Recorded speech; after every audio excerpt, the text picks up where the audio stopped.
Okay, we're still on 5.5. We're still going to talk about indefinite integral. But this time we are going to apply FTC part 2 a little bit more. Okay, let's kind of remember what that was, which is on your warm-up as well. The integral of, let's say, this function from a to b. According to FTC part 2, we know that it is just the integral function, which is just big F at b minus big F at a. So this is FTC part 2. Now, what we can do is look at this a little bit differently. The question is, what does integral really represent? Integral is the area under the curve, right, from a to b. So what we can say is this is the net change. The net change in area.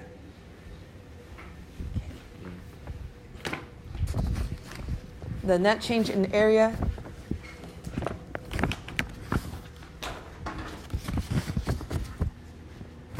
and this is this f of a is the starting amount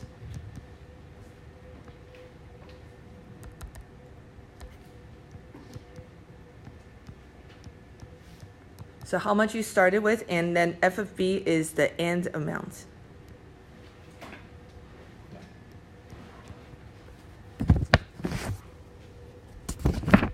So if we change this around a little bit, we can say that f of b, the ending amount, is equal to f of a, the starting amount, plus the change from a to b.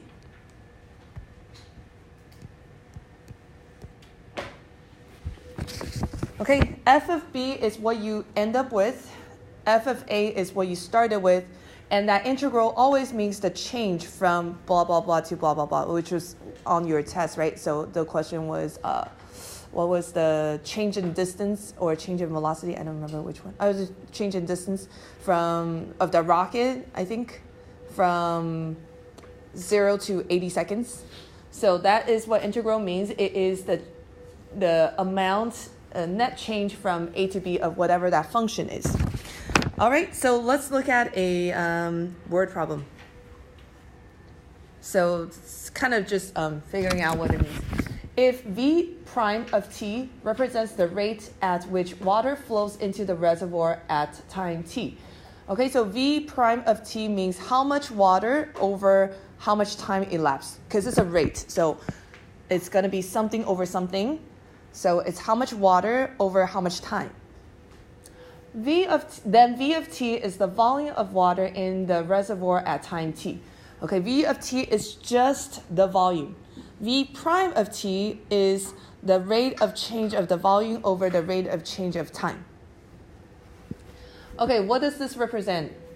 Integral of V of t from t1 to t2 is equal to V of t2 minus V of t1. So the question is, what does this represent?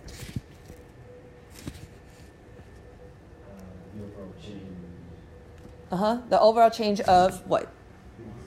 Volume from 1 to 2, T1 to T2. Okay, so what you want to write, a lot of times they would say, explain your answer. What does this represent? So you would say the net change in the volume of water that flows into the reservoir. You may be like, you probably don't have to write all that information. This is kind of just like rewording the problem again. You can just say the net change of volume water. Okay, so this is the important part, from T1 to T2.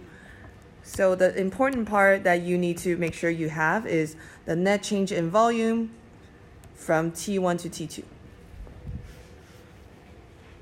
Net change is that integral from T1 to T2.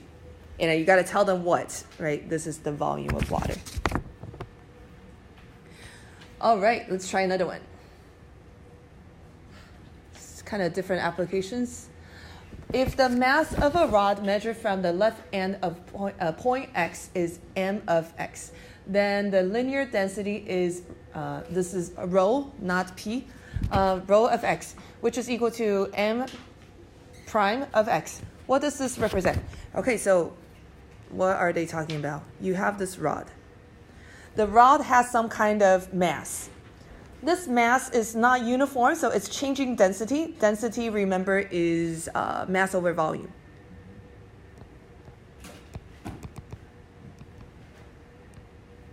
I think. Yes. And I think this one's okay. I think they want this to be linear, so. Okay, so density is mass over volume, and what they're doing is they are moving from A to B. So they're trying to figure out what is the density of this rod from A to B. Now, mass is just, kilogram or some kind of unit measure of how, that mass. And then the density has to do with how compacted that mass is in this amount of volume. So then the amount of density that is moving from A to B is this rho of X, which is the derivative of mass over volume. But in this example, this rod is linear, so then it has no volume, but it's just a straight line. So the question is, what does this integral represent? Okay, let's have you talk to your partner. What does this integral represent? All right, so what I heard from everyone is the net change, very good, of, and this is where people have different opinions. The net change of what? Density or mass? Raise your hand if you think it's density. Raise your hand if you think it's mass. Okay, it's mass. How do you know it's mass? Look at the equation. M of something minus M of something, right? So that is change in mass, right? So it's the net change in mass from, you can just say from point A to point B. All right, let's try another one. This is more of, the things that you're actually going to see, this number 3. Okay, if a particle moves along a horizontal line so that its position at time t is given by s of t, then its velocity is v of t, which is s prime of t. So remember, from velocity to, from position to velocity, you take derivative. What does this represent? Okay, this should be an easy one. Talk to your partner if you get stuck. Okay, so what do you guys say? The net change. We always start with that. The net change of what? Position. From T1 to T2. All right, let's look at number 4. Number 4 is getting a little bit trickier.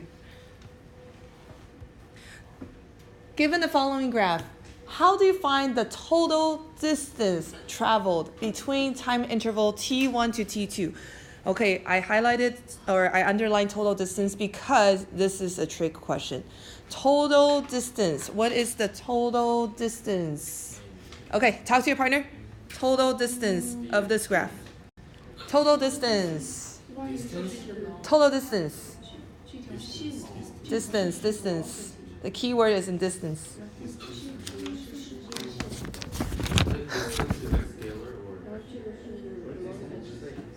Distance is a scalar.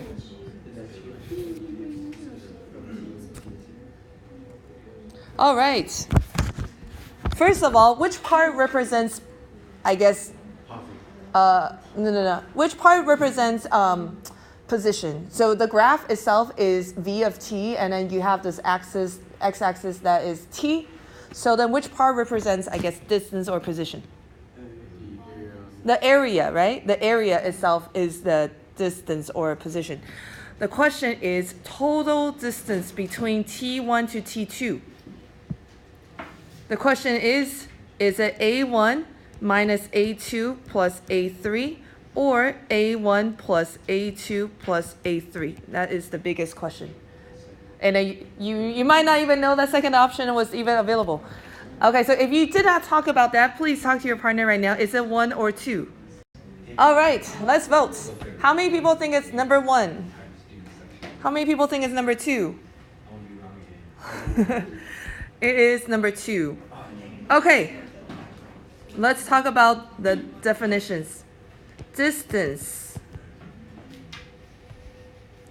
position,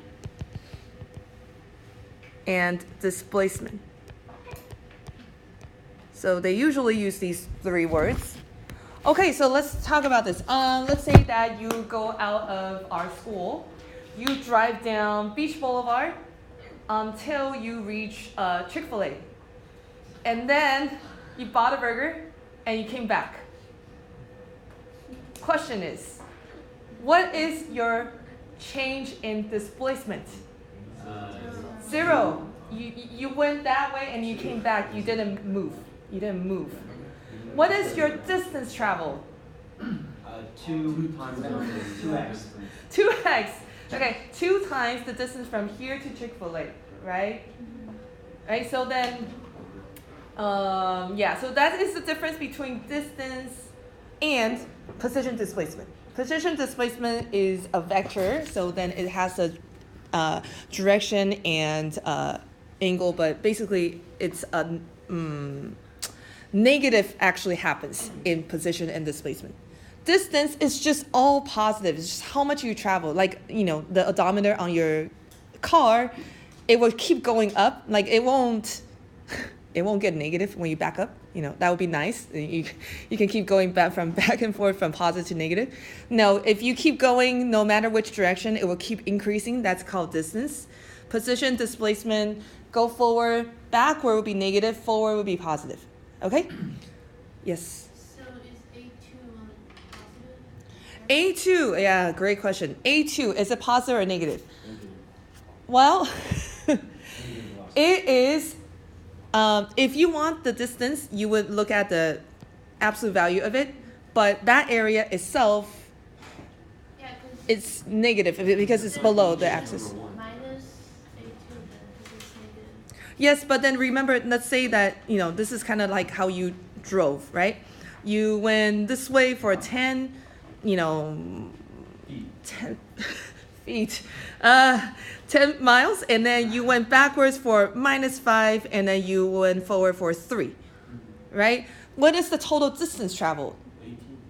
18. Yeah, that's why it's supposed to be minus. Huh? So Oh, I'm sorry. Yeah, you're right. I see what you're saying. A2. I see. Sorry about that. use absolute value. Yes, I should have just wrote absolute value. But basically, I guess what I meant was, do I add up all the areas or do I subtract the area? Okay. So I thought it was a minus. Sorry about that. So what I was trying to say, sorry about confusing everybody, is, okay, so some people are confused on whether A2 itself is positive or negative to figure out whether we should subtract or add. Okay. So some people are like, Some people are like, what? Okay. That's okay. Let's go on to a word problem and let's try solving that. So is A2 is positive or negative? A2 itself. I thought it was My original intention is positive, but I think usually they do negative. Okay, it's okay. It doesn't matter. Let's move on. Okay, let's move on. A particle moves along a horizontal line so that its velocity at time t greater than or equal to 0 is given by this velocity, where v is measured in meters per second. Find the displacement. That's A. B is find the total distance. Okay, so see how they ask the question is different. So displacement is just going to have positive and negative, just like how much did you actually move. Total distance is how much total, everything's going to be absolute value. All right, so the question is, how are we going to calculate those things? Well, A is easy. The total displacement is just the integral function. So S of t, which is the displacement, it is equal to integral of v of t. So the integral of velocity is always displacement. Now let's take a look. This is from velocity is t squared minus t minus 6. And this is from 1 to 4. Okay, easy. So go ahead and evaluate that. Okay, the answer is -9/2, I think. Okay, now let's look at B. What is the total distance? Huh? No? Did I do it wrong? Oh. Okay. B. What is the total distance traveled? Well, total distance travel has to do with where did you turn around, right? So if you are going from here to Chick-fil-A, you are going to turn around at Chick-fil-A. So then you could figure out that you are actually doubling the distance. So how do we figure out where we turn? Well, what's going on when you turn around at Chick-fil-A? Velocity is 0 because you had to turn around, so then you had to slow down until, in this case, it is 0. So where you turn around is where velocity is 0. So we had to figure out where this velocity is 0. That's going to be where we turn around, and that's where we're going to split our integral. Okay, this is going to be a factoring problem. So t is 3 or -2. Now let's take a look. We are trying to figure out the distance traveled, total distance traveled between 1 to 4. So according to this velocity equation, we turn around twice. But between 1 to 4, where do we actually turn? Only at 3. So we did turn before at -2, but it is not in the period that we are interested in. We only care about from 1 to 4, and within 1 to 4 we turn around at 3. So the way we need to write this is from 1 to 3, that is one integral. Sorry. And then from 3 to 4 is another one. So we basically need to figure out, sorry, I keep writing the wrong thing, where that split happens. And then what I like to do, which is actually not what the book does, but I think it makes more sense. It's basically, I just want the absolute value of this whole distance, right? I just want the positive number. So then I just put absolute value on the answer so that I make sure that the answer I find is always positive and I am figuring out the total distance. All right, so go ahead and do that. Figure out what is the total distance traveled. Okay, if I didn't do this wrong, it's 61/6. No? Yes? Okay. All right, so the key to this kind of problem is you need to figure out where it turns around. Where does it change direction so that you can split this integral into the positive and the negative, and then so you can make the negative positive to find the total distance. All right, let's try another one. A particle moves along a horizontal line so that its acceleration at time t greater than or equal to 0 is given by a of t equals this whole thing, where t is measured in seconds and its position s in feet. If its velocity at time t equals 2 is 5 feet, what is its velocity at time t equals 4 seconds? Okay, that looks kind of tricky. Okay, so they want us to figure out velocity. Now, velocity we know is the integral of acceleration. They tell us that velocity at 2 is 5. They want us to figure out the velocity at 4.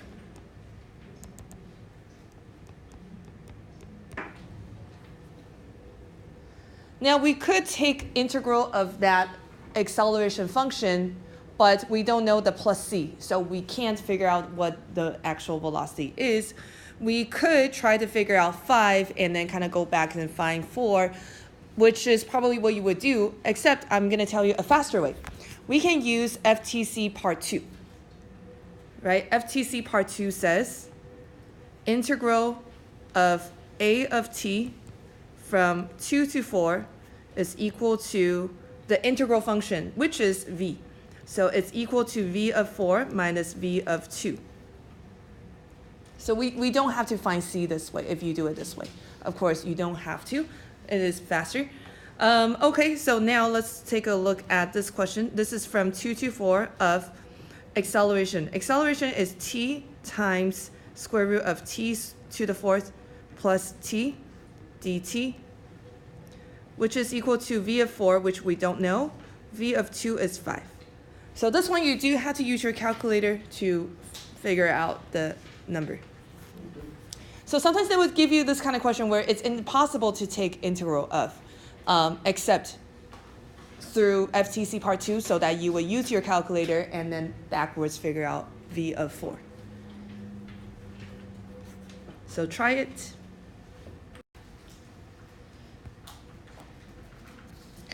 All right, so this is, so basically backwards and calculate v of 4 is 65.989 feet per second.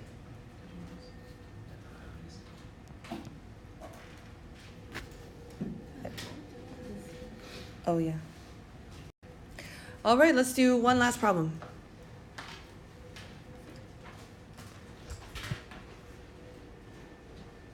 The linear density of a rod of length 4 meters is given by rho of x is equal to 9 plus 2 square root x, measured in kilograms per meter, where x is measured in meters from one end of the rod. Find the total mass of the rod. Okay, so we have this rod. It is linear, so then we're just going to ignore that it has 3 dimensions. It's just 1 dimension. It is 4 meters long.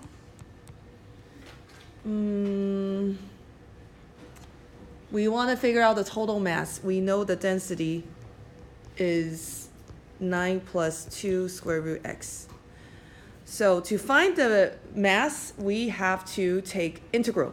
So the integral of density with respect to length, or x, is going to be mass.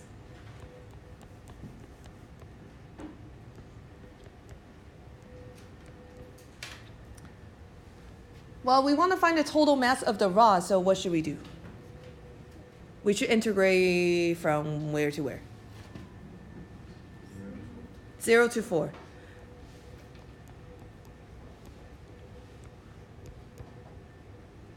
And that function is 9 plus 2 square root x dx. All right, so that's just a pure integration question without a lot of things to it. So go ahead and figure out what is the total mass. All right, first of all, the integral is 9x plus 4/3 x to the 3/2, and we're evaluating from 0 to 4. So the answer is 46 2/3 kilogram.